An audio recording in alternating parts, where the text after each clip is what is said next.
The Apostle Paul's second letter to the Corinthians offers a raw and honest glimpse into the life of an early Christian leader. This letter, written with a quill on ancient parchment, is a testament to the trials and tribulations faced by Paul.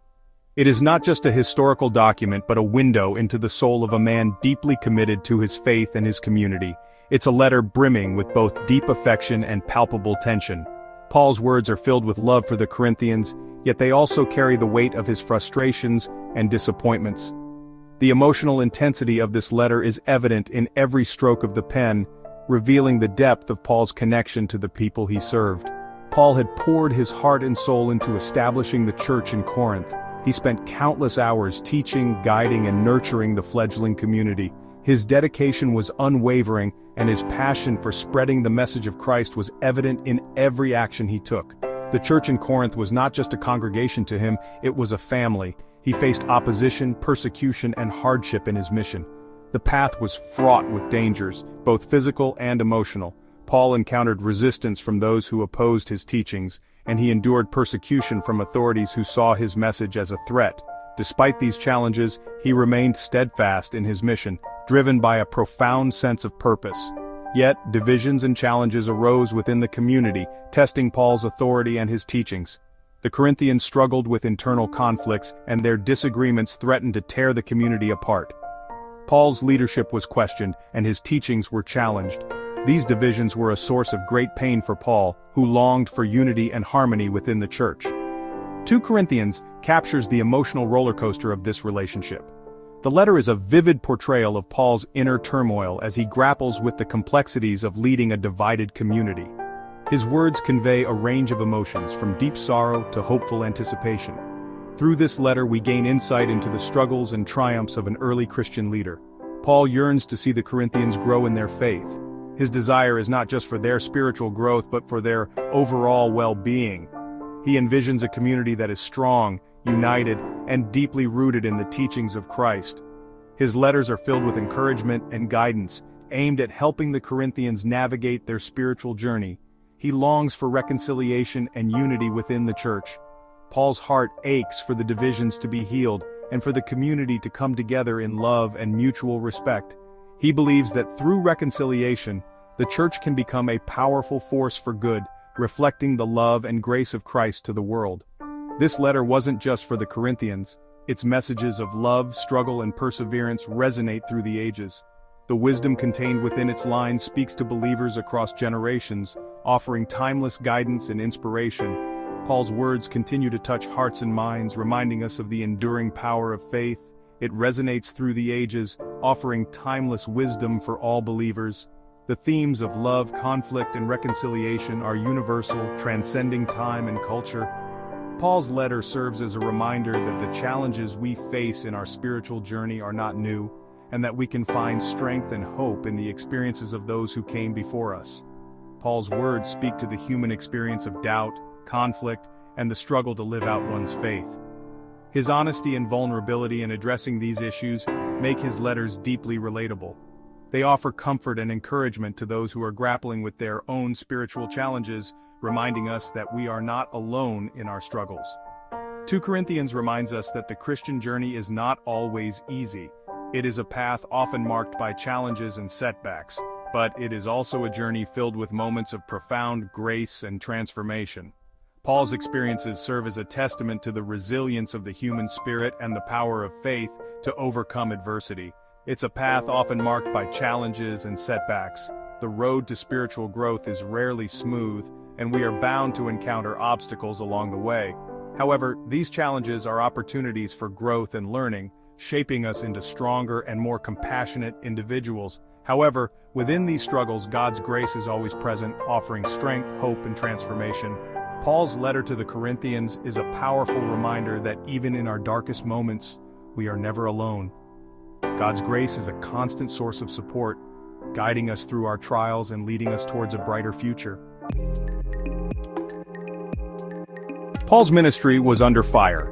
Everywhere he turned, there seemed to be opposition. His message, his authority, and even his character were being questioned by those who sought to undermine his work. Critics, sometimes referred to as super apostles, emerged, questioning his authority and his message. These individuals were eloquent, charismatic, and persuasive, making it difficult for the early Christians to discern the truth. They boasted of their own accomplishments, looking down on Paul's struggles and sufferings. They flaunted their successes and used them as a measure of their spiritual superiority, casting doubt on Paul's legitimacy. In 2 Corinthians, Paul mounts a passionate defense of his calling. He writes with fervor and conviction, addressing the concerns of the Corinthians and reaffirming his dedication to the mission entrusted to him by Christ. He doesn't shy away from sharing his hardships. Instead, he embraces them as badges of honor, evidence of his unwavering commitment to Christ. Paul recounts the numerous trials he has faced, from beatings and imprisonments to shipwrecks and sleepless nights. Paul challenges the world's definition of strength. He turns conventional wisdom on its head, arguing that true strength is found in vulnerability and reliance on God. He argues that true power is found not in outward appearances or worldly success, but in humility and dependence on God. Paul emphasizes that his weaknesses are the very things that allow God's power to shine through him. He reminds the Corinthians that God often chooses the weak and the foolish to shame the wise and the strong. This divine paradox is a cornerstone of Paul's theology, highlighting the upside-down nature of God's kingdom. Paul's defense isn't about self-preservation. He isn't trying to save face or protect his reputation. Instead, his focus is on something far greater. It's about protecting the integrity of the gospel message. Paul is deeply concerned that the Corinthians remain steadfast in their faith and not be swayed by the persuasive arguments of the super-apostles. It's about ensuring that the Corinthians remain grounded in the truth of Christ's sacrifice and resurrection. Paul knows that the stakes are high, and he is willing to endure any hardship to ensure that the message of the cross remains untainted and powerful. One of the most powerful themes woven throughout 2 Corinthians is the paradoxical concept of finding strength in weakness. This idea is not just a fleeting thought but a profound truth that resonates deeply within the human experience. It challenges us to rethink our understanding of strength and to see vulnerability not as a flaw but as a unique source of power. Paul, a man who endured intense persecution and physical ailments, understood this paradox deeply. His life was marked by trials and tribulations, yet he found a way to transform these hardships into a testament of faith and resilience. His experiences were not just personal struggles but lessons for all who would read his words. He famously wrote, "Therefore I will boast all the more gladly about my weaknesses, so that Christ's power may rest on me." 2 Corinthians 12:9. This statement is a radical departure from the conventional wisdom of his time, which often equated strength with physical prowess and social dominance. Paul's life and ministry were living testaments to this truth. He traveled extensively, spreading the message of Christ, often at great personal risk. His letters, filled with wisdom and insight, continue to inspire and challenge believers to this day.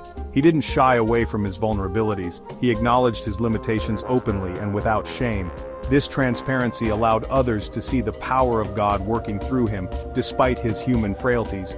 It was in those moments of utter dependence on God that he experienced the fullness of God's grace. When he was at his weakest, God's strength was most evident. This reliance on divine power, rather than personal ability, is a cornerstone of Paul's teachings. His weakness became a conduit for God's strength to shine through. This imagery of light breaking through cracks and imperfections beautifully illustrates how our own brokenness can become a vessel for divine power.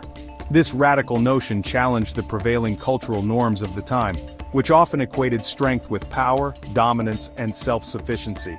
Paul flips the script, presenting a new paradigm where true strength is found in recognizing our need for God and allowing his power to work through our weaknesses.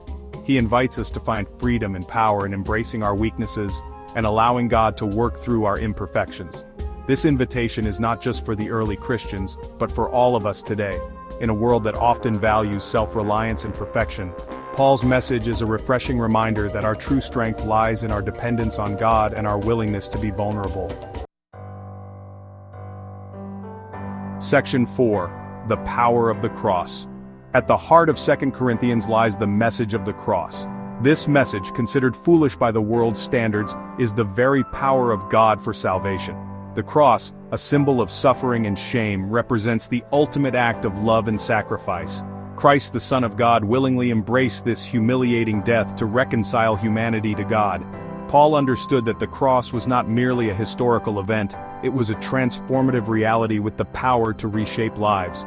He urged the Corinthians to embrace a cruciform way of life, one marked by humility, selflessness, and sacrificial love. This meant rejecting the allure of worldly power, status, and self-preservation. It meant embracing a life that mirrored Christ's own example of servanthood and love. Section 5. The Ministry of Reconciliation. Paul's heart ached for reconciliation. He yearned to see the Corinthians united, their differences mended, and their relationships restored. He viewed reconciliation as a vital aspect of the Christian life, both individually and corporately. This emphasis stemmed from the very nature of the gospel itself, which is a message of reconciliation. Through Christ's death and resurrection, God reconciled humanity to himself, breaking down the walls of hostility and division. Paul urged the Corinthians to be ambassadors of reconciliation, reflecting God's heart for unity and forgiveness. He reminded them that they had been given the ministry of reconciliation. They were entrusted with the task of sharing this message of hope and healing with a broken world. Section 6. Giving with a cheerful heart. In chapters 8 and 9 of 2 Corinthians, Paul addresses the important topic of generosity. He urges the Corinthians to give generously to support the struggling Christians in Jerusalem. He reminds them that their giving is not merely a financial transaction, but an act of worship, an expression of their gratitude for God's grace. Paul highlights the example of the Macedonian churches, who, despite their own poverty, gave sacrificially and joyfully. He emphasizes that true generosity flows from a cheerful heart, not from a sense of obligation or pressure. This call to generosity resonates deeply in our own time. We are constantly bombarded with messages of consumerism and self-indulgence. Paul's words challenge us to shift our focus from acquiring material possessions to investing in eternal treasures, using our resources to bless others and advance God's kingdom.